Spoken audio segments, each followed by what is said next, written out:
Bueno, vamos a empezar entonces a meditar. Le puse al aparatito de la meditación más difícil para que duremos el doble. Estábamos meditando como 2 o 3 minutos para que a ver si nos acercamos a 10 minutos aplacadas. Lo que quiero es que cada quien cheque cuando viene un pensamiento, ¿no? Tratar de observar la pelotita o vamos a hacer una de un fuego que se abre y se cierra, la cosita para soplarle como a la chimenea. Pero lo que quiero es que cuando venga un pensamiento, lo que cada quien hagamos es captar nomás, un pensamiento y ya lo dejamos ir. O un sentimiento y ya lo dejamos ir. Cuando cachemos que nos distraemos, vamos a cachar. Me distraje con un pensamiento, me distraje con un sentimiento, me distraje con una sensación. Y entonces, sin platicar con ellos, nomás, un pensamiento. Y seguimos. Un sentimiento. O, es que tuve frío y me distraje. Como una sensación. Y volvemos a la respiración.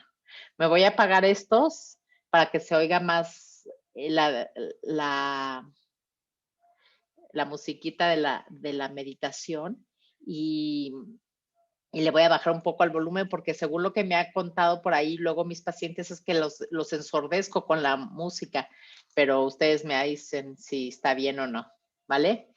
Vamos.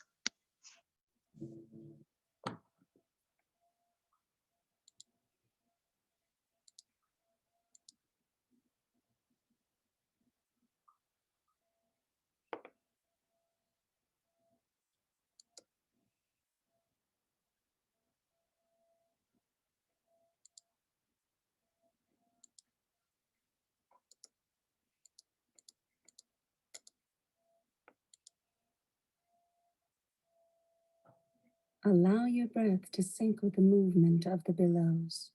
Your peaceful energy will start the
Voy a poner los audífonos.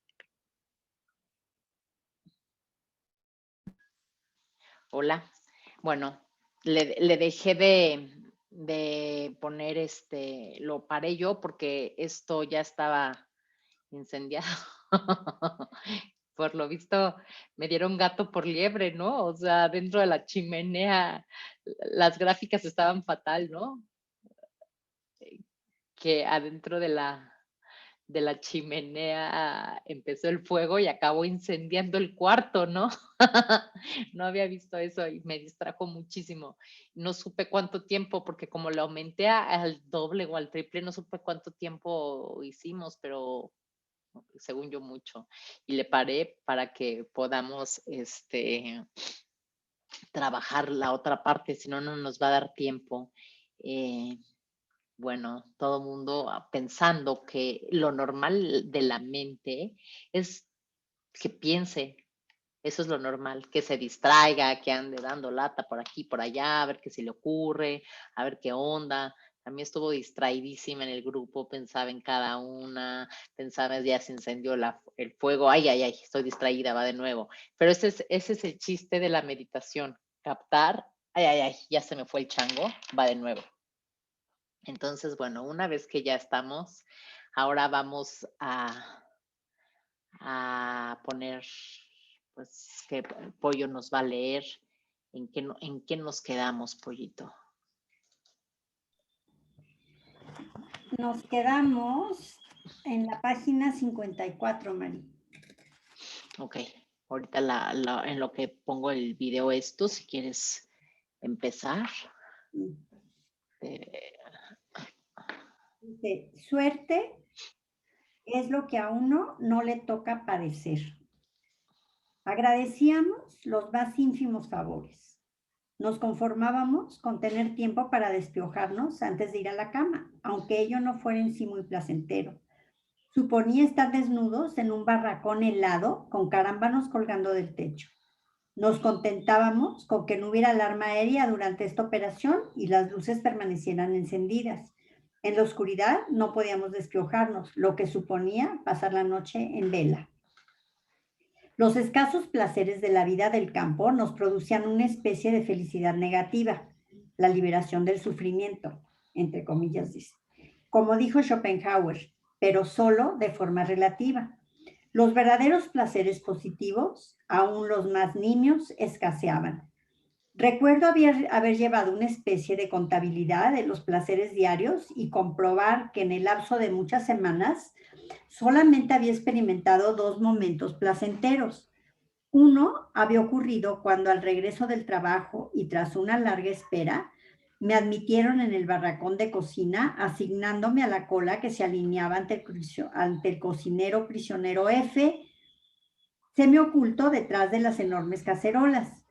F servía la sopa en los cuencos que le presentaban los prisioneros que desfilaban apresuradamente.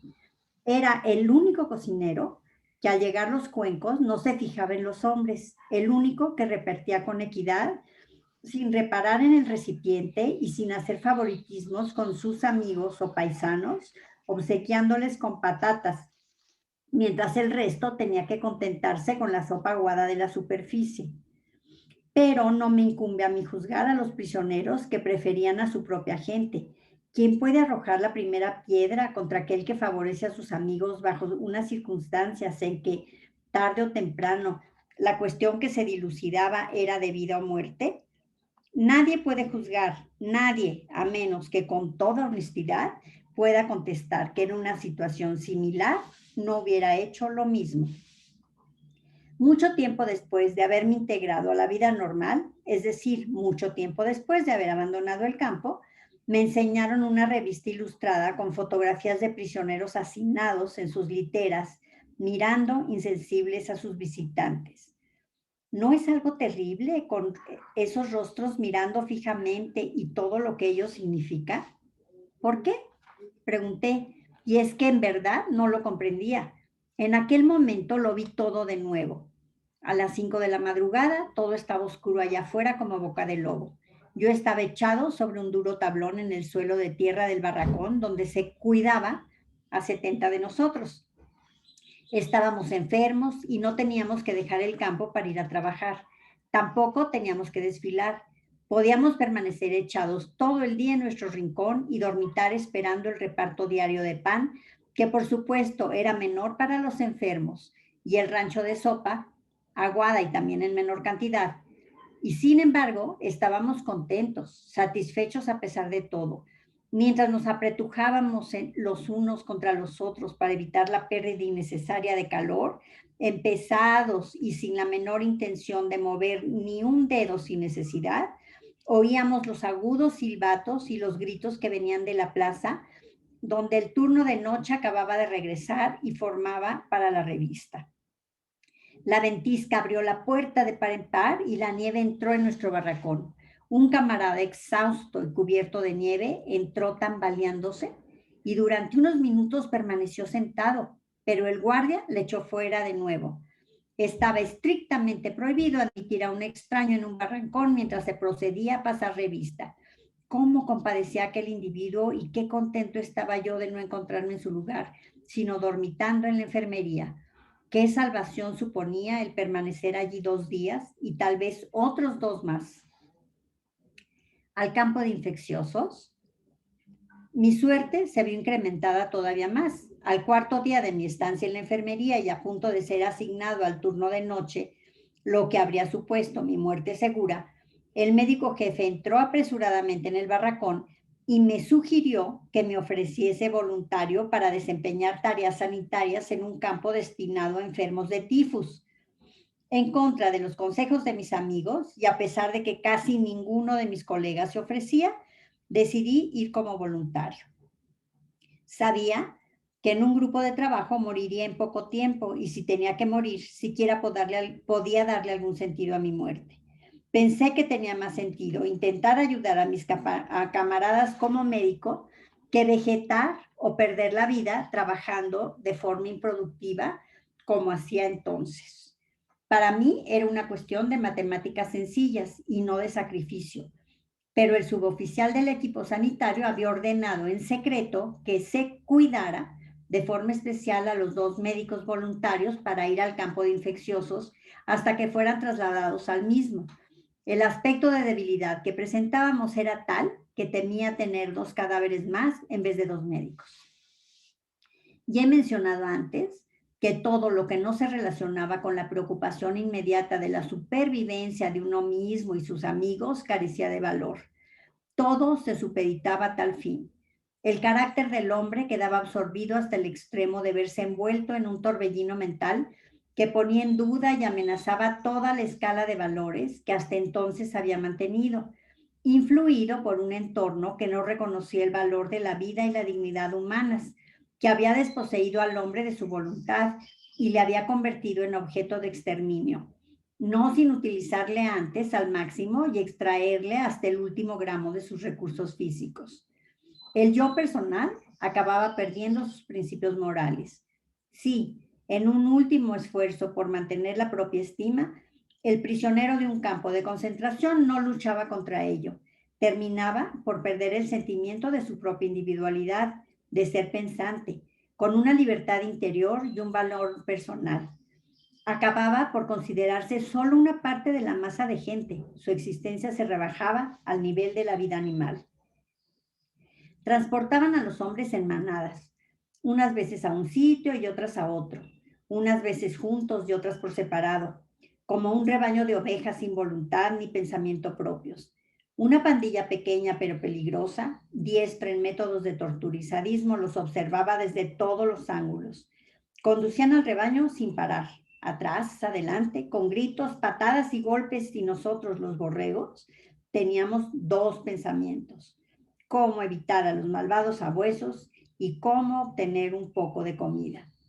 Lo mismo que las ovejas se congregan tímidamente en el centro del rebaño, también nosotros buscábamos el centro de las formaciones.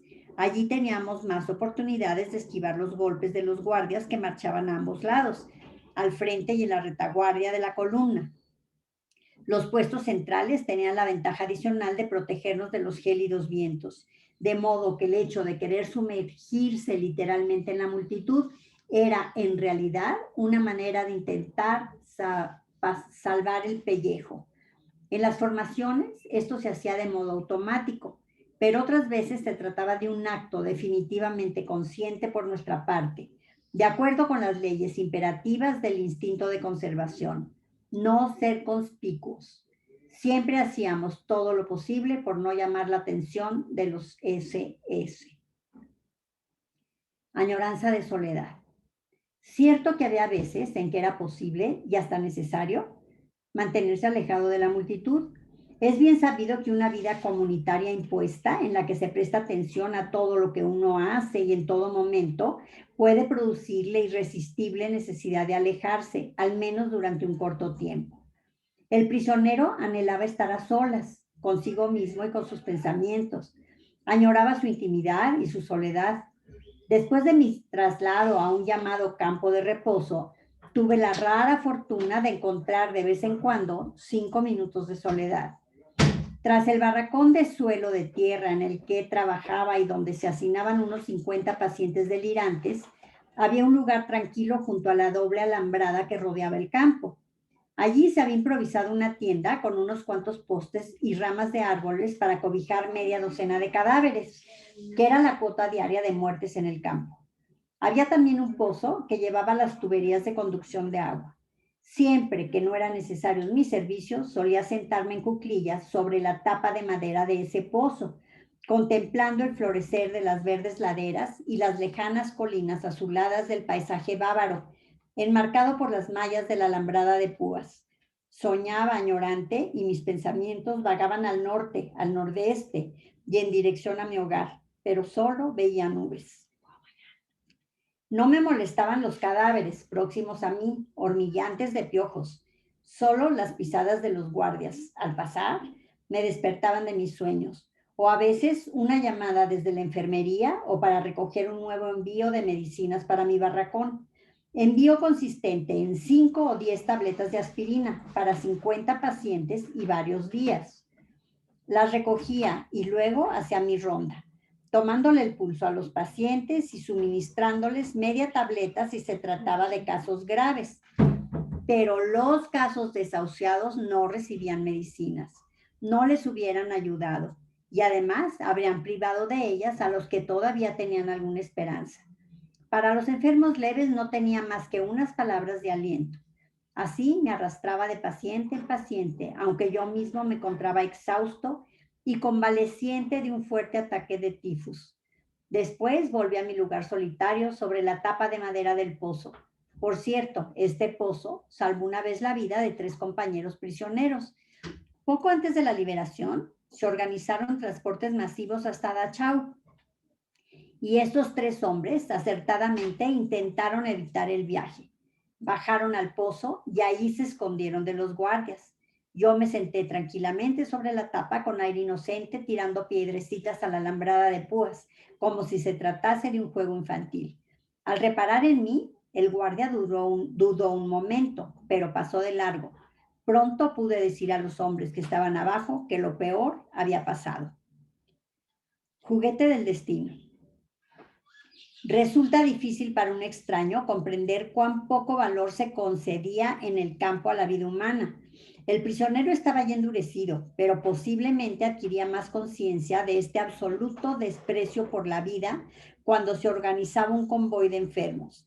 Los cuerpos demacrados se echaban en carretillas que los prisioneros empujaban a lo largo de muchos kilómetros, a veces entre tormentas de nieve hasta el siguiente campo. Si uno de los enfermos moría antes de salir, se le echaba de todas formas, porque la lista tenía que estar completa. La lista era lo único importante. Los hombres solo contaban por su número de prisioneros. Uno se convertía literalmente en un número. Que estuviera muerto o vivo no importaba, ya que la vida de un número era totalmente irrelevante.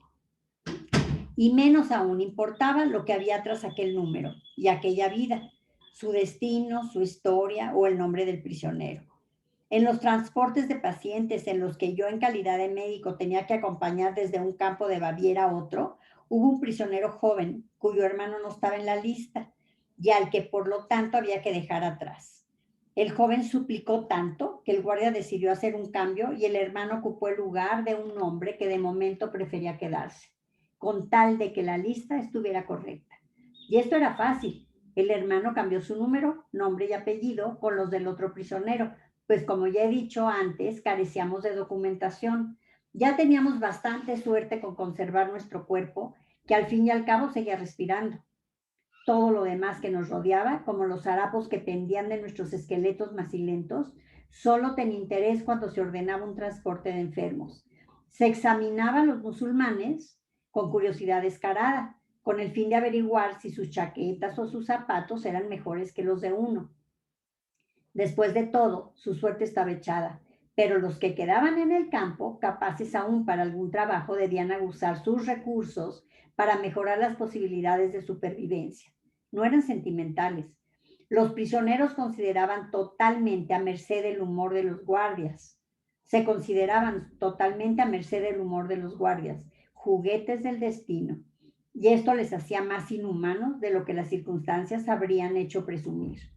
Siempre había pensado que al cabo de 5 o 10 años, el hombre estaba siempre en condiciones de saber lo que había repercutido favorablemente en su vida. El campo de concentración me proporcionó mayor precisión. Con frecuencia sabíamos si algo si algo había sido bueno al cabo de 5 o 10 minutos.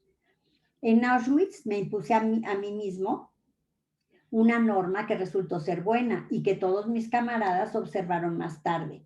Por regla general, contestaba a todas las preguntas con la verdad, pero guardaba silencio sobre lo que no se me pedía de forma expresa. Si me preguntaban la edad, la decía. Si querían saber mi profesión, decía médico, sin más explicaciones. En la primera mañana en Auschwitz, un oficial de la SS asistió a la revista. Teníamos que agruparnos atendiendo a diferentes criterios. Prisioneros de más de 40 años, de menos de 40, trabajadores de metal, mecánicos, etc. Luego examinaban si teníamos hernias y algunos prisioneros tenían que formar otro grupo. El mío fue llevado a otro barracón, donde nos alinearon de nuevo. Tras otra selección y después de más preguntas sobre mi edad y profesión, me enviaron a un grupo más reducido. De nuevo nos condujeron a otro barracón, agrupados de forma diferente. Este proceso continuó durante un tiempo y yo me sentía muy desdichado al encontrarme entre extranjeros que hablaban lenguas para mí ininteligibles. Por fin pasé la última revisión y me hallé de nuevo en el grupo que estaba conmigo en el primer barracón. Mis compañeros apenas se habían dado cuenta de que durante aquel tiempo yo había andado de barracón en barracón. Fui consciente de que en los pocos minutos transcurridos me había cruzado con un destino distinto en cada ocasión. Cuando se organizó el traslado de los enfermos al campo de reposo, mi nombre, es decir, mi número, estaba en la lista, ya que se necesitaban algunos médicos, pero nadie creía que el lugar de destino fuera de verdad un campo de reposo. Unas semanas atrás se había preparado un traslado similar y entonces todos pensaron que les llevaban a la cámara de gas.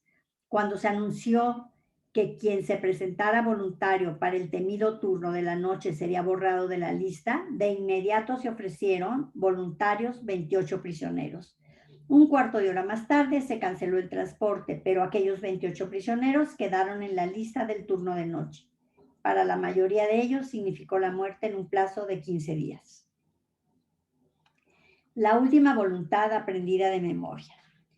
Y ahora se disponía por segunda vez el transporte al campo de reposo. Y también ahora se desconocía si era un estratagema para aprovecharse de los enfermos hasta su último aliento, aun cuando solo fuera durante 14 días, o si su destino serían las cámaras de gas o un campo de reposo verdadero.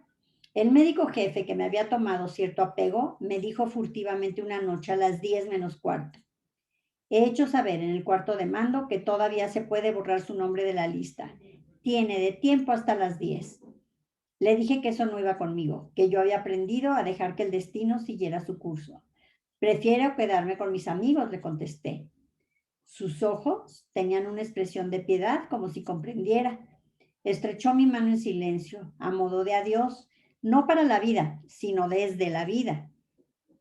Despacio volví a mi barracón y allí encontré a un buen amigo esperándome. ¿De verdad quieres irte con ellos?, me dijo con tristeza.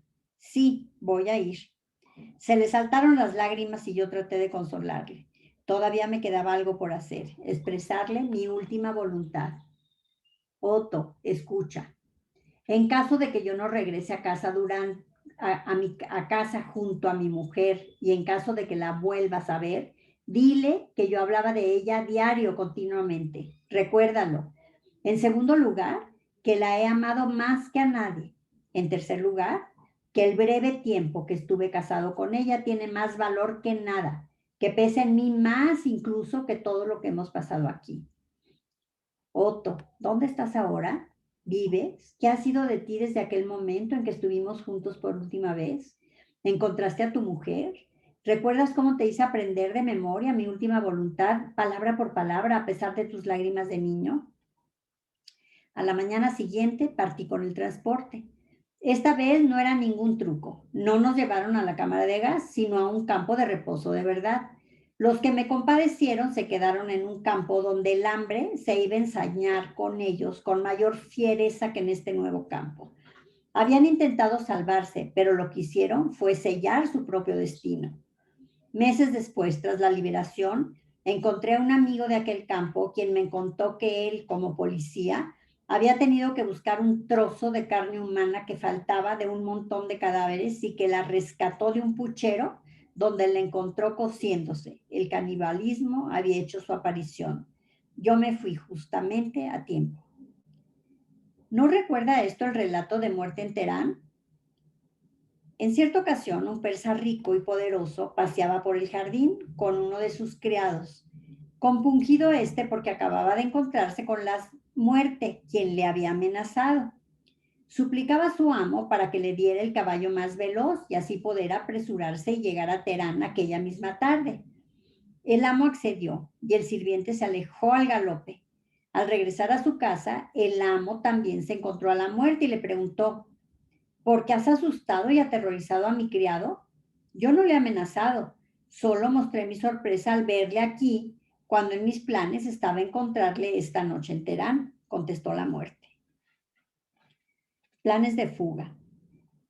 El prisionero de un campo de concentración temía tener que tomar una decisión o cualquier otra iniciativa. Esto era resultado de un sentimiento muy fuerte, que consideraba al destino dueño de uno y creía que bajo ningún concepto se debía influir en él. Estaba además aquella apatía que en buena parte contribuía a los sentimientos del prisionero. A veces era preciso tomar decisiones precipitadas que, sin embargo, podían significar la vida o la muerte. El prisionero hubiera preferido dejar que el destino eligiera por él. Este querer zafarse del compromiso se hacía más patente cuando el prisionero debía decidir entre escaparse o no escaparse del campo. En aquellos minutos en que tenía que reflexionar y decidir, y siempre era cuestión de unos minutos, sufría todas las torturas del infierno. ¿Debía intentar escaparse? ¿Debía correr el riesgo? También yo experimenté este tormento. Al irse acercando el frente de batalla, tuve la oportunidad de escaparme. Un colega mío que visitaba los barracones fuera del campo, cumpliendo sus deberes profesionales, quería evadirse y llevarme con él. Me sacaría de contrabando con el pretexto de que tenía que consultar con un colega acerca de la enfermedad de un paciente que requería el asesoramiento del especialista.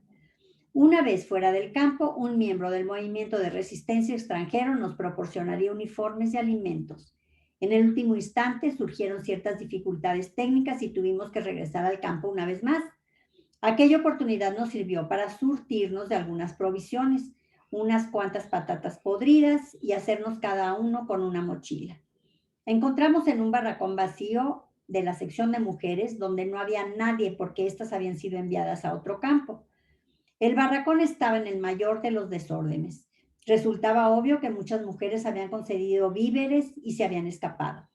Por todas partes había desperdicios, pajas, alimentos descompuestos y loza rota. Algunos tazones estaban todavía en buen estado y nos hubieran servido de mucho, pero decidimos dejarlos. Sabíamos demasiado bien que en la última época en que la situación era cada vez más desesperada, los tazones no solo se utilizaban para comer, sino también como palanganas y orinales. Regia una norma de cumplimiento estrictamente obligatorio que prohibía tener cualquier tipo de utensilio en el barracón, pero muchos prisioneros se vieron forzados a incumplir esta regla, en especial los afectados de tifus, que estaban demasiado débiles para salir fuera del chamizo ni aún ayudándoles. Mientras yo hacía de pantalla, mi amigo entró en el barracón, y al poco volvió trayendo una mochila bajo su chaqueta. Dentro había visto otra que yo tenía que coger, así que cambiamos los puestos y entré yo. Al escarbar entre la basura buscando la mochila y si podía un cepillo de dientes, vi de pronto, entre tantas cosas abandonadas, el cadáver de una mujer. Volví corriendo a mi barracón y reuní todas mis posesiones, mi cuenco, un par de mitones rotos, heredados, de un paciente muerto de tifus y unos cuantos recortes de papel con signos taquigráficos en los que, como ya he mencionado antes, había empezado a reconstruir el manuscrito que perdí en Auschwitz. Pasé una última visita rápida a todos mis pacientes que hacinados yacían sobre tablones podridos a ambos lados del barracón. Me acerqué a un paisano mío, ya casi medio muerto, y cuya vida yo me empeñaba en salvar a pesar de su situación. Tenía que guardar secretos sobre mi intención de escapar, pero mi camarada pareció adivinar que algo iba mal. Tal vez yo estaba un poco nervioso. Con la voz cansada me preguntó, ¿te vas tú también? Yo lo negué, pero me resultaba muy difícil evitar su triste mirada. Tras mi ronda, volví a verle y otra vez sentí su mirada desesperada y sentí como una especie de acusación. Y se agudizó en mí la desagradable sensación que me oprimía desde el mismo momento en que le dije a mi amigo que me escaparía con él. De pronto decidí, por una vez, mandar en mi destino. Salí corriendo del barracón y le dije a mi amigo que no podía irme con él. Perdón, Pollo, me perdí. ¿En qué página vas? 6.3. Ok, gracias. Salí corriendo del barracón y le dije a mi amigo que no podía irme con él. Tan pronto como le dije que había tomado la resolución de quedarme con mis pacientes, aquel sentimiento de desdicha me abandonó. No sabía lo que me traerían los días sucesivos, pero yo había ganado una paz interior como nunca antes había experimentado. Volví al barracón, me senté en los tablones a los pies de mi paisano y traté de consolarle. Después charlé con los demás, intentando calmarlos en su delirio. Y llegó el último día que pasamos en el campo. Según se acercaba al frente, los transportes se habían ido llevando a casi todos los prisioneros a otros campos. Las autoridades, los capos y los cocineros se habían esfumado. Aquel día se dio la orden de que el campo iba a ser totalmente evacuado al atardecer. Incluso los pocos prisioneros que quedaban, los enfermos, unos cuantos médicos y algunos enfermeros, tendrían que marcharse. Por la noche había que prenderle fuego al campo. Por la tarde, aún no habían aparecido los camiones que vendrían a recoger a los enfermos. Todo lo contrario. De pronto se cerraron las puertas del campo y se empezó a ejercer una vigilancia estrecha sobre la alambrada para evitar cualquier intento de fuga. Parecía como si hubieran condenado a los prisioneros que quedaban a quemarse en el campo. Por segunda vez, mi amigo y yo decidimos escapar. Nos dieron la orden de enterrar a 3 hombres al otro lado de la alambrada. Éramos los únicos que teníamos fuerzas suficientes para realizar aquella tarea. Casi todos los demás yacían en los pocos barracones que aún se utilizaban, postrados, con fiebre y delirando. Hicimos nuestros planes. Cuando lleváramos el primer cadáver, sacaríamos la mochila de mi amigo, ocultándolo en la vieja tina de ropa sucia que hacía las veces de ataúd. Con el segundo cadáver, llevaríamos mi mochila del mismo modo, y en el tercer viaje trataríamos de evadirnos. Los 2 primeros viajes los hicimos según lo acordado. Cuando regresamos, esperé a que mi amigo buscara un trozo de pan para poder comer algo los días que pasáramos en los bosques. Esperé. Pasaban los minutos y yo me impacientaba cada vez más al ver que no regresaba. Después de 3 años de reclusión, me imaginaba con gozo cómo sería la libertad. Pensaba en lo maravilloso que sería correr en dirección al frente. Más tarde supe lo peligroso que hubiera sido semejante acción, pero no llegamos tan lejos. En el momento en que mi amigo regresaba, la verja del campo se abrió de pronto y un camión espléndido de color aluminio con grandes cruces rojas pintadas entró despacio hasta la explanada donde formábamos. En él venía un delegado de la Cruz Roja de Ginebra y el campo y los últimos internados quedaron bajo su protección. El delegado se alojaba en una granja vecina para estar cerca del campo en todo momento y acudir enseguida en caso de emergencia. ¿Quién pensaba ya en evadirse?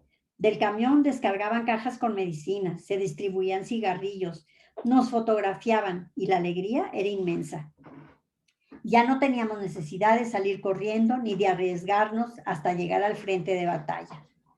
En nuestra excitación habíamos olvidado el tercer cadáver, así que lo sacamos afuera y lo dejamos caer en la estrecha fosa que habíamos cavado para los 3 cuerpos.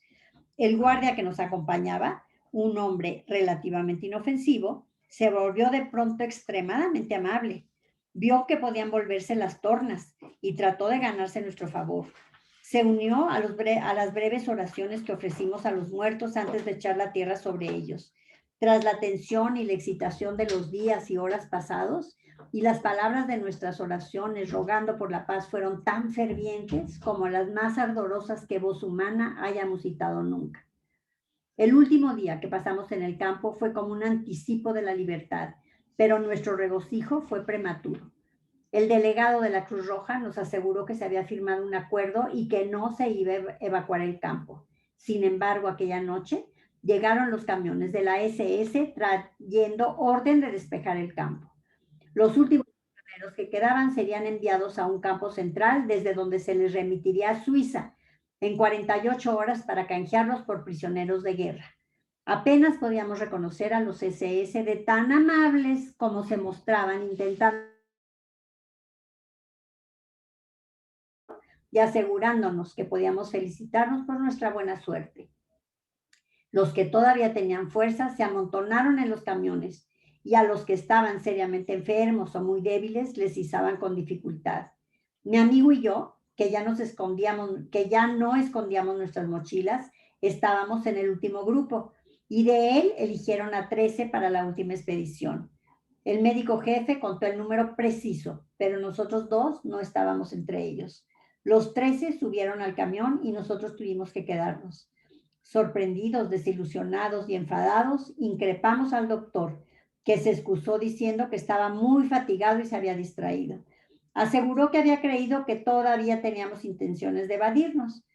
Nos sentamos impacientes con nuestras mochilas a la espalda y esperamos con el resto de los prisioneros a que viniera un último camión. Fue una larga espera.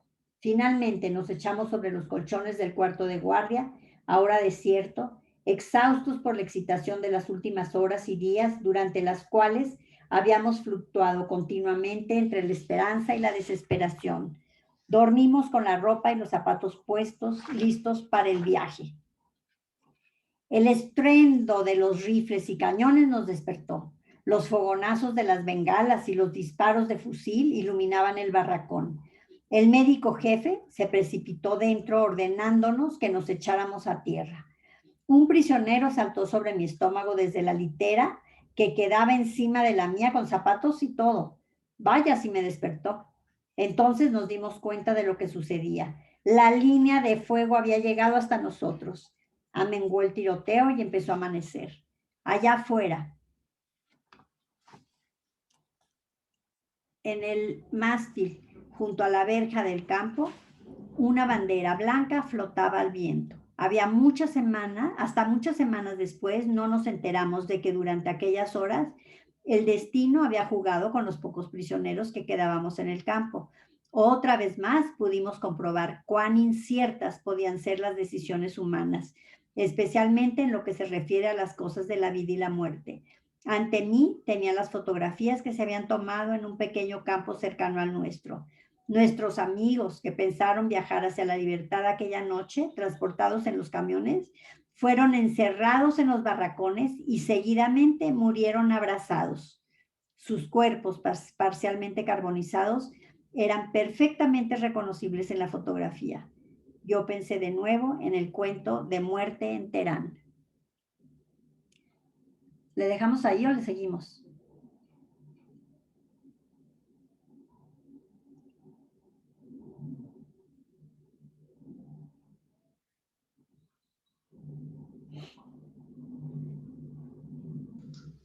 Es que no me encontraba, perdón. Tenemos todavía un ratito, pero no sé qué tan largo es el que sigue. No, pues son como 2 paginitas. Pues lo seguimos porque ya... Para poder terminar el libro algún día, ¿no? Ajá. Entonces... Sí lo vamos a terminar, sí lo vamos a terminar. Sí. La actitud es lo todo. Sí, entonces déjame volverlo a buscar. Ahí voy, ahí estamos. Ya cuando por fin encontré en dónde estaba, órale, dale. Irritabilidad. Aparte de su función como mecanismo de defensa, la apatía de los prisioneros era también el resultado de otros factores. El hambre y la falta de sueño contribuían a ella, al igual que ocurre en la vida normal, así como la irritabilidad en general, que era otra de las características del estado mental de los prisioneros. La falta de sueño se debía en parte a la invasión de toda suerte de bichos molestos que debido a la falta de higiene y atención sanitaria infectaban los barracones tan terriblemente superpoblados. El hecho de que no tomáramos ni una pizca de nicotina o cafeína contribuía igualmente a nuestro estado de apatía e irritabilidad. Además de estas causas físicas, estaban también las mentales, en forma de ciertos complejos. La mayoría de los prisioneros sufrían de algún tipo de complejo de inferioridad.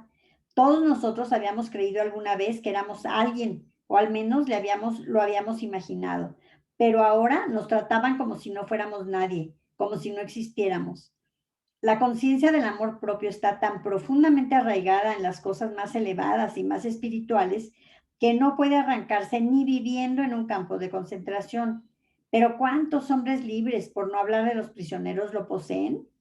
Sin mencionarlo, lo cierto es que el prisionero medio se sentía terriblemente degradado. Esto se hacía obvio al observar el contraste que ofrecía la singular estructura psicológica del campo, sociológica del campo. Los prisioneros más prominentes, los capos, los cocineros, los intendentes, los policías de campo, no se sentían por lo general degradados de modo alguno, como se consideraban la mayoría de los prisioneros, sino que al contrario, se consideraban promovidos. Algunos incluso alimentaban mínimas ilusiones de grandeza. La reacción mental de la mayoría envidiosa y quejosa hacia esta minoría favorecida se ponía de manifiesto de muchas maneras, a veces en forma de chistes. Por ejemplo, una vez oí un prisionero hablarle a otro sobre un capo y decirle, figúrate, conocí a ese hombre cuando solo era presidente de un gran banco, ahora el cargo de capo se le ha subido a la cabeza. Siempre que la mayoría degradada y la minoría promovida entraban en conflicto, y eran muchas las oportunidades de que tal sucediera, empezando por el reparto de la comida, los resultados eran explosivos. De suerte que la irritabilidad general, cuyas causas físicas se analizaron antes, se hacía más intensa cuando se le añadían estas tensiones mentales. Nada tiene de sorprendente que la tensión abocara en una lucha abierta. Dado que el prisionero observaba a diario escenas de golpes, su impulso hacia la violencia había aumentado. Yo sentía también que cerraba los puños y que la rabia me invadía cuando tenía hambre y cansancio. Y el cansancio era mi estado normal, ya que durante toda la noche teníamos que cebar la estufa, que nos permitían tener en el barracón a causa de los enfermos de tifus. No obstante, algunas de las horas más idílicas que he pasado en mi vida ocurrieron en medio de la noche, cuando todos los demás deliraban o dormían, y yo podía extenderme frente a la estufa y asar unas cuantas patatas robadas en un fuego alimentado con el carbón que sustraíamos. Pero al día siguiente me sentía todavía más cansado, insensible e irritable. Mientras trabajé como médico en el pabellón de los enfermos de tifus, tuve que ocupar también el puesto de jefe del mismo, lo que quería decir que ante las autoridades del campo era responsable de su limpieza, si es que se puede utilizar el término limpieza para describir aquella condición. El pretexto de la inspección a la que con frecuencia nos sometían era más con ánimo de torturarnos que por motivos de higiene. Mayor cantidad de alimentos y unas cuantas medicinas nos hubieran ayudado más, pero la única preocupación de los inspectores consistía en ver si en el centro del pasillo había una brizna de paja o si las mantas sucias hechas andrajos e infectadas de pollos estaban bien plegadas y remetidas a los pies de los pacientes. El destino de los prisioneros no les preocupaba en absoluto. Si yo me presentaba marcialmente con mi rapada cabeza descubierta y chocando los talones, informaba: barracón número 6, diagonal 9, 52 pacientes, 2 enfermeros, ayudantes y un médico. Se sentían satisfechos.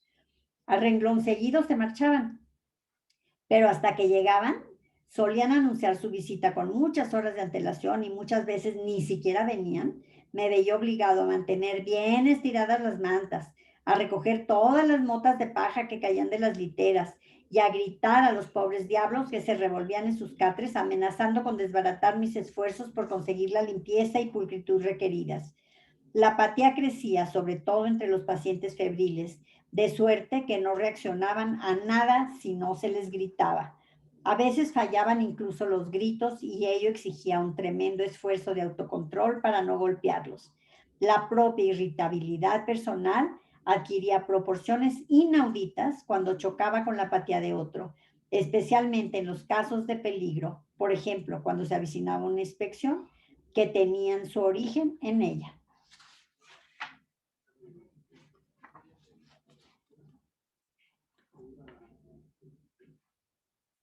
la libertad interior.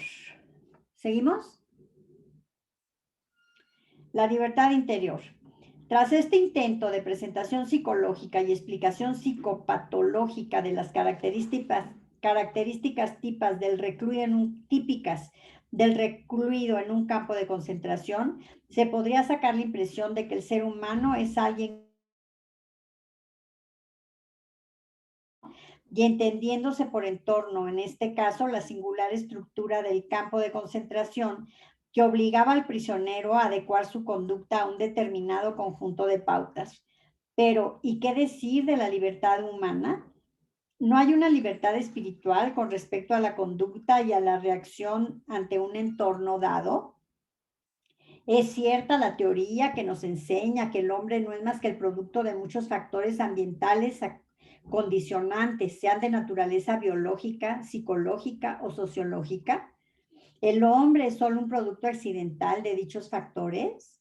Y lo que es más importante, las reacciones de los prisioneros ante el mundo singular de un campo de concentración son una prueba de que el hombre no puede escapar de la influencia de lo que le rodea. ¿Es que frente a tales circunstancias no tiene posibilidad de elección? Podemos contestar a todas estas preguntas en base a la experiencia y también con arreglo a los principios. Las experiencias de la vida en un campo demuestran que el hombre tiene capacidad de elección. Los ejemplos son abundantes. Algunos heroicos, los cuales prueban que puede venderse la apatía, eliminarse la irritabilidad. El hombre puede conservar un vestigio de la libertad espiritual, de independencia mental, incluso en las terribles circunstancias de tensión psíquica y física. Los que estuvimos en campos de concentración recordamos a los hombres que iban de barracón en barracón, consolando a los demás, dándoles el último trozo de pan que les quedaba. Puede que fueran pocos en número, pero ofrecían pruebas suficientes de que al hombre se le puede arrebatar todo salvo una cosa, la última de las libertades humanas, la elección de la actitud personal ante un conjunto de circunstancias para decidir su propio camino. Y allí siempre había ocasiones para elegir. A diario, a todas horas, se ofrecía la oportunidad de tomar una decisión que determinaba si uno se sometería o no a las fuerzas que amenazaban con arrebatarle su yo más íntimo, la libertad interna, que determinaba si uno iba o no iba a ser juguete de las circunstancias, renunciando a la libertad y a la dignidad para dejarse moldear hasta convertirse en un recluso típico. Visto desde este ángulo, las reacciones mentales de los internados en un campo de concentración deben parecernos la simple expresión de determinadas condiciones físicas y sociológicas. Aun cuando condiciones tales como la falta de sueño, la alimentación insuficiente y las diversas tensiones mentales pueden llevar a creer que los reclusos se veían obligados a reaccionar de cierto modo. En un análisis último se hace patente que el tipo de persona en que se convirtió un prisionero era el resultado de una decisión íntima y no únicamente producto de la influencia del campo. Fundamentalmente, pues, cualquier hombre podía, incluso bajo tales circunstancias, decidir lo que sería de él mental y espiritualmente, pues aún en un campo de concentración puede conservar su dignidad humana. Dostoyevsky dijo en una ocasión: solo temo una cosa, no ser digno de mis sufrimientos. Y estas palabras retornaban una y otra vez a mi mente cuando conocí a aquellos mártires cuya conducta en el campo, cuyo sufrimiento y muerte testimoniaban el hecho de que la libertad íntima nunca se pierde. Puede decirse que fueron dignos de sus sufrimientos y la forma en que lo soportaron fue un logro interior genuino. Es esta libertad espiritual que no se nos puede arrebatar, lo que hace que la vida tenga sentido y propósito. Una vida activa sirve a la intencionalidad de dar al hombre una oportunidad para comprender sus méritos en la labor creativa, mientras que una vida pasiva de simple gozo le ofrece la oportunidad de obtener la plenitud experimentando la belleza, el arte o la naturaleza. Pero también es positiva la vida que está casi vacía de vacía tanto de creación como de gozo y que admite una sola posibilidad de conducta, a saber, la actitud del hombre hacia su existencia, una existencia restringida por fuerzas que le son ajenas. A este hombre le están prohibidas tanto la vida creativa como la existencia de goce, pero no solo son significativas la creatividad y el goce, todos los aspectos de la vida son igualmente significativos, de modo que el sufrimiento tiene que serlo también. El sufrimiento es un aspecto de la vida que no puede erradicarse, como no pueden apartarse el destino o la muerte. Sin todos ellos, la vida no es completa. La máxima preocupación de los prisioneros se resumía en una pregunta: ¿sobreviviremos al campo de concentración? De lo contrario, todos estos sufrimientos carecerían de sentido. La pregunta que a mí personalmente me angustiaba era esta otra: ¿tiene algún sentido todo este sufrimiento, todas estas muertes? Si carecen de sentido, entonces tampoco lo tiene sobrevivir al internamiento. Una vida cuyo último y único sentido consistiera en superarla o sucumbir una vida, por tanto, cuyo sentido dependiera en última instancia de la casualidad, no merecía en absoluto la pena de ser vivida. ¿Sigo?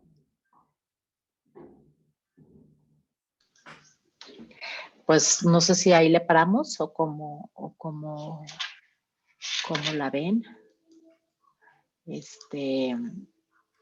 Ya se nos fue la Gaby, ya se quedó sin coso.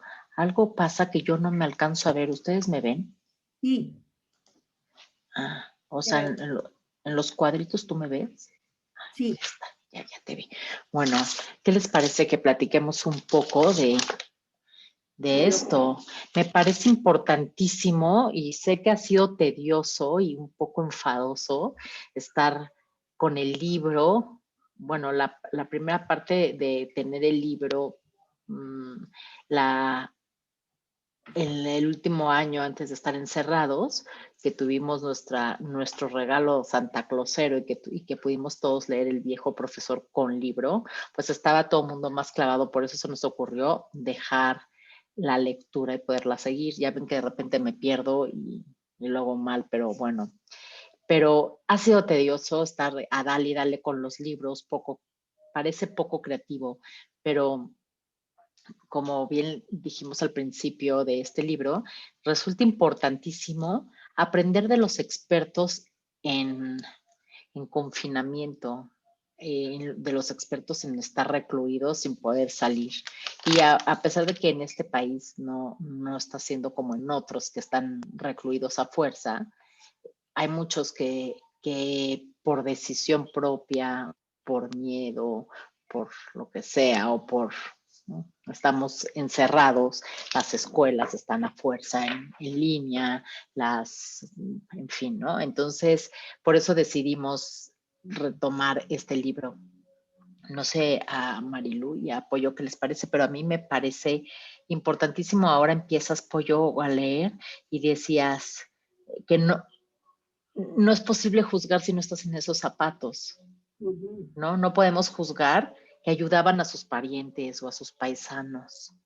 Y porque cuando todo carece de valor, pues bueno, a veces nos da coraje, ¿no? Decir, híjole, están, por ejemplo, ahorita, ¿no? Vacunando los paisanos y los de, no, y los de, bueno, no estamos en su, no, lo que quisiera es como lo importante de no desgastarnos juzgando cosas que pasan en la vida, porque bastante tenemos con cada día todo lo que hay que afrontar, todo lo que hay que afrontar económico, de trabajo, de miles de cosas, como para que encima estemos gastando energía en ver a quién juzgamos y a quién le decimos que es un idiota.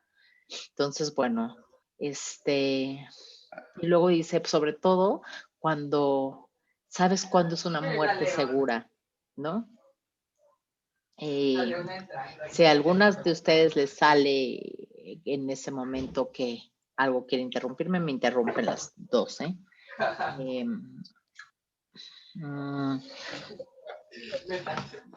Algo que me parece importantísimo es que dice, tiene más sentido ayudar que solamente estar, ¿no?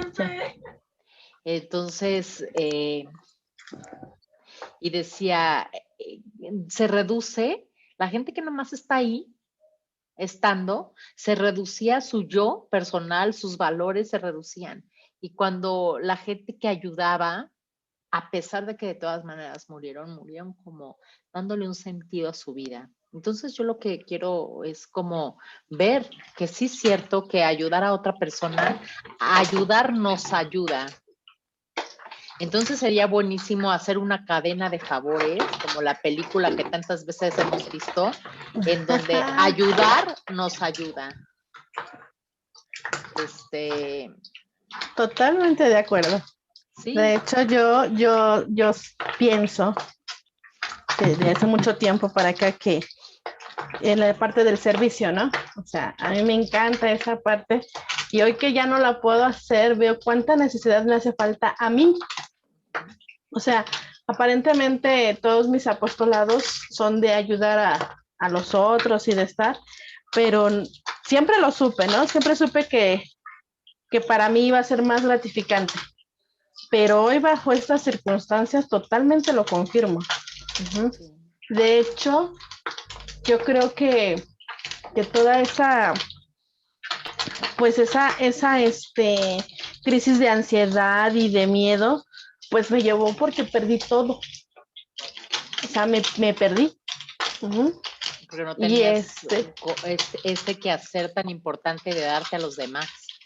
Ajá. O sea, y ya lo he ido pues recuperando, pero he cambiado, o sea, decidí cambiar mi forma de vida. O sea, yo dije, yo puedo volver a hacer lo mismo y no sé cómo, pero lo voy a buscar, ¿no? Y esa parte de estar compartiendo las oraciones todos los días, o sea, me levanto y lo primero que hago, tengo que hacer eso, me hace sentirme útil. Uh-huh. O sea, y acompañada, porque aparte la hago yo, ¿no? Pero sé que yo la estoy haciendo y alguien más, así ya una sola persona, que ya ahora sé que no, porque varias personas me han escrito que ni yo sé quiénes son, y yo digo, qué bueno, ¿no? Y me dice, oye, no hay problema que si la comparto, y yo, no, claro que no, creo que eso está lo mejor, ¿no? Y eso a últimos días también me llevó a algo, el que alguien me escribiera, me llevó a que yo soy demasiado de apapacho y demasiado de estar con la gente, y obviamente eso lo extraño. Uh-huh, lo extraño mucho, pero tengo en mi lista de WhatsApp 354 personas, uh-huh, que a final de cuentas yo no sé, por algo las tengo, ¿verdad? Y de hace 3 días, por ahí así, me he dado, en orden alfabético para que no se me olviden, algún día voy a llegar para allá.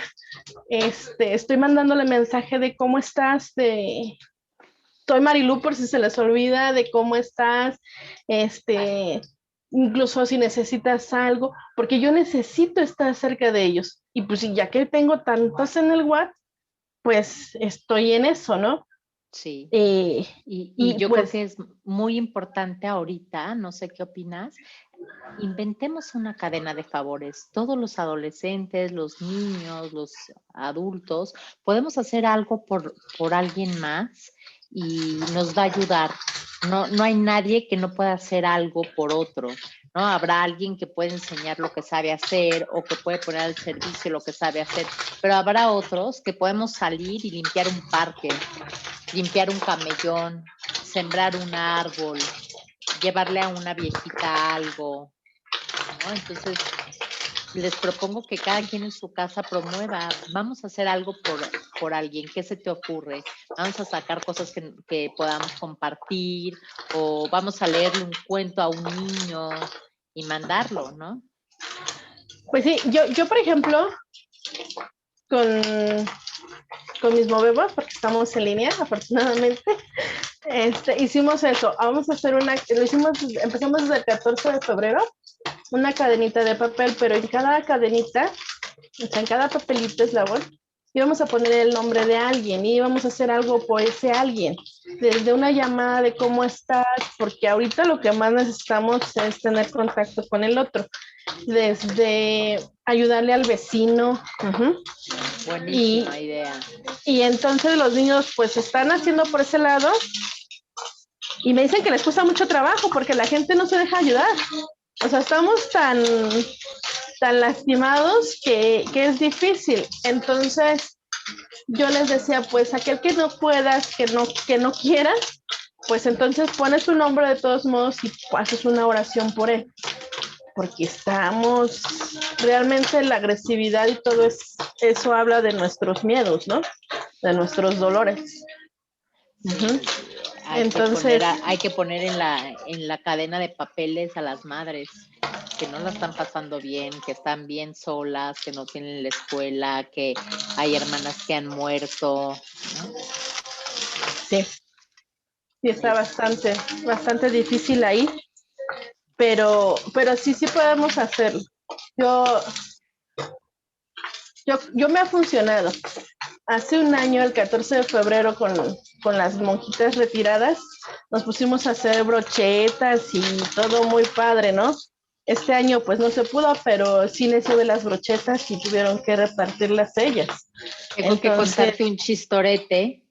Hace un año traía mi morral de la Ana María y lo abrí la semana pasada y hay una brocheta durisísima de bombón. Hermosa, pero durisísima. Que la guardé, dije, ahorita me la como y en eso nos encerramos. Exacto, sí. Fue exactamente hace un año que nos dio tiempo de hacer las últimas, pero este año no. O sea, ellas son tan importantes para mí que yo no podía dejar que pasara, ¿no? O sea, sé que no entreno nada, o sea, en la puerta y vámonos. Porque pues también está la otra parte de cuidarlas, ¿no? Sí, están viejitas. Okay. Les está pero pues sí, vamos a empezar con la cadena de favores. Buenísimo, vamos a promoverlo a todos los que están en el YouTube, a promoverlo. La otra que hablaba aquí en el libro, la añoranza de soledad. A mí me quedó el saco. Cuando hay cuando hay una cuestión comunitaria impuesta, añora 5 minutos de, por favor, denme espacio, ¿no? Oyes lo que dice el otro te oye, estás corriendo por todos lados, de dame espacio. Sí. Es importante ver qué fue bueno en el día. Luego habla, ahorita que decías de la agresividad y lo lastimados que estamos, Marilú, es muy importante. Habla de la falta de sueño, la irritabilidad, y le pone este doctor le pone 2 factores. La falta de sueño y la alimentación mala. Entonces sí es muy importante que chequemos dormir de noche. No es dormir las horas, sino de noche también. Es importante, ¿no? Ver todo esto de estar envidiosos y quejosos favorece estar explosivo. Y la irritabilidad, no dormir bien, no comer bien, no hidratarse bien, favorece estar explosivos. Y entonces, claro, hay una tensión que todos la estamos viviendo. Y ojo, muy importante, tanto que ven los golpes, golpean. Entonces es muy importante controlarnos, porque yo cómo le voy a pedir a un escuincle, cómo le voy a pedir a un hijo que no golpee si yo lo agarro a zapes. Es muy importante que aguante mi tensión, que duerma y me haga responsable de mi alimento, de mi sueño, de mi hidratación, para no agarrar a golpes. Decía él, es un esfuerzo ante la apatía del otro, es un esfuerzo tremendo el que tienes que hacer para no golpear. Entonces, si tú tienes un hijo que está en la apatía, en el desgane, tienes que hacer un esfuerzo tremendo por no tratarlo mal, por no darle zapes, por no faltarle al respeto, por no mentarle la madre. Decía, sí está influido por el entorno, el hombre, pero lo más importante, que sí tenemos una elección que nos da libertad mental, libertad espiritual. Elegir la actitud es lo más importante. Estamos encerrados, estamos en esta situación. Elegir, quiero ser un neurótico madreador, quiero ser una mejor persona, y elegirla y decidir y trabajar en eso todo el tiempo. Y por eso empezamos meditando, para elegir, tener herramientas de autocontrol y no porque sí ir madreando niños. Muy importante. ¿Qué más, muchachas? Yo hasta ahí tengo apuntado. No, pues no está nada fácil. Yo quiero madrear a todos. Ajá, No o sea, fácil. todos. Tengo, mi hermana se quedó con mi papá, ¿no? Cuidándola, bien buena enfermera que es. Yo me quedé con su hija. Su niña es una niña discapacitada. Ajá. Y yo la he tenido durante años ayudándome a trabajar. Ajá. Y la verdad pensé, o sea, años estoy hablando que ella tiene como 14, 15 años conmigo trabajando, y yo pensé que iba a ser fácil. La verdad, hace ya bastante rato que quiero correr, ¿no? Porque pues es una forma, también pobrecita de ella, ¿no? Porque fue un cambio de repente. Ella tiene una forma de vivir diferente, uh-huh, que a lo mejor en su momento les acomodaba a ellos. Pero yo ahora me pongo a pensar, y esa ha sido mi chamba, en disciplinar. ¿Y cómo disciplino sin madrear? Porque yo ya he madreado. Ajá.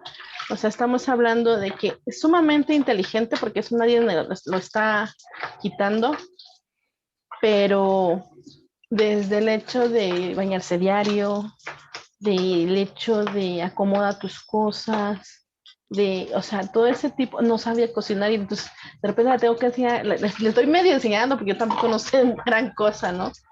Pero yo le digo, si no aprendes, ¿qué vas a hacer cuando regreses con tu papá? Porque vive mi papá y ella sola. Y la historia va a ser diferente ahora. O sea, eso no nos queda la menor duda, ¿no? Entonces, ahorita que tú decías de paciencia, yo he perdido la paciencia como más de 2, 3 veces. Ajá. Porque rompe todo mi esquema. Yo ya eduqué, el mío ya tiene 17, ya sabe que se para, se baña, come, y volví a empezar de cero. Y he querido correr más de una vez, ¿eh? O sea. Sí, y ojo, mucho ojo para todo mundo que nos está viendo con culpar al otro. Yo te doy zapes porque tú estás huevón. No, ni madres. Yo me neuroticé, y cada quien se responsabiliza de su loquera. No puedo decir, como ella está tonta, entonces yo letal. Como él está huevas, entonces yo letal. No, cada quien se responsabiliza de su neura. Claro. Es bien difícil. Por eso me pareció buenísimo que hoy nos tocara esto, Pollo. Importantísimo. Algo ¿Mandé? que yo no sé por qué dices, que estás perdiendo el poderte entregar a otros si tienes eso. Pero bueno. Pero ¿sabes qué, Pollo? Es educar. Ajá, es otro tipo de entrega. O sea, te voy a decir una cosa. Yo feliz estaría haciendo yo todas mis cosas que no aprendiera, y a mí se me haría súper fácil. Eso es fácil. Fácil es, yo pero te tengo sentada. ¿Qué estás haciendo? Te siento y se acabó. Y yo pasamos los meses así, te siento y al rato que regrese mi papá, pues ya que se haga bolas con como te educó, como estés. Ujú. Pero ella tiene que llevar una rutina de cuidar peso, de qué comer, de hacer un ejercicio. Entonces, ahorita ves mi refri, ves mi casa mini, que es mini, pero tengo papeles pegados porque le digo, tienen que hacer las cosas así. O sea, a esta hora me tengo que bañar, a esta hora tengo que, Sí. ¿cómo se dice? Que hacer ejercicio. Pasó algo los primeros días porque yo pensé, así yo lo pensé que ella ya lo sabía hacer, ¿no? Pues siempre lo hace. Yo di por hecho que ya era así. Y me dijo, ¿cuánto tiempo estás de ejercicio? Me decía, 1 hora. Cuando me di cuenta cómo lo hacía, dije, Dios mío, pues por eso no te funciona. Entonces esto que cuento es fuerte y no vayas a hacer eso. O sea, tengo un niño de 5 años, eso es lo que tengo. Ajá, claro, con el berrinche y la fuerza de una niña porque ya tiene 28. ¿Sí te das cuenta? Entonces, entre el servicio, es más fácil, en verdad, Pollito, es más fácil hacerle las cosas, pero siento que por ahí no va. Siento que tengo que enseñarle a hacer las cosas para que ella pueda sola, para que ella aprenda a hacerlo sola, lo va a terminar haciendo sola algún día, porque de alguna forma yo hoy me doy cuenta que quien se lo hacía era mi papá. Uh-huh. Es súper valioso lo que estás haciendo. Sí, pero yo quiero correr. Así es que pidas por mí. Sí, sí. Y hoy nos queda buenísimo que nos compartas esto, buenísimo que lo hayamos repetido porque me ataranté la semana pasada y no lo grabé y grabé mal y subí otra cosa, un desastre, porque es un gran aprendizaje para todos en el colegio, enseñarles a los hijos a pescar, no darles el pescado, aunque sea difícil, y enseñárselos bonito, no a madrazos. Sí. Responsabilizarnos de eso. Jamaliel me lo dice y me lo dice bien cierto. Es que tienes que volver a ser mamá.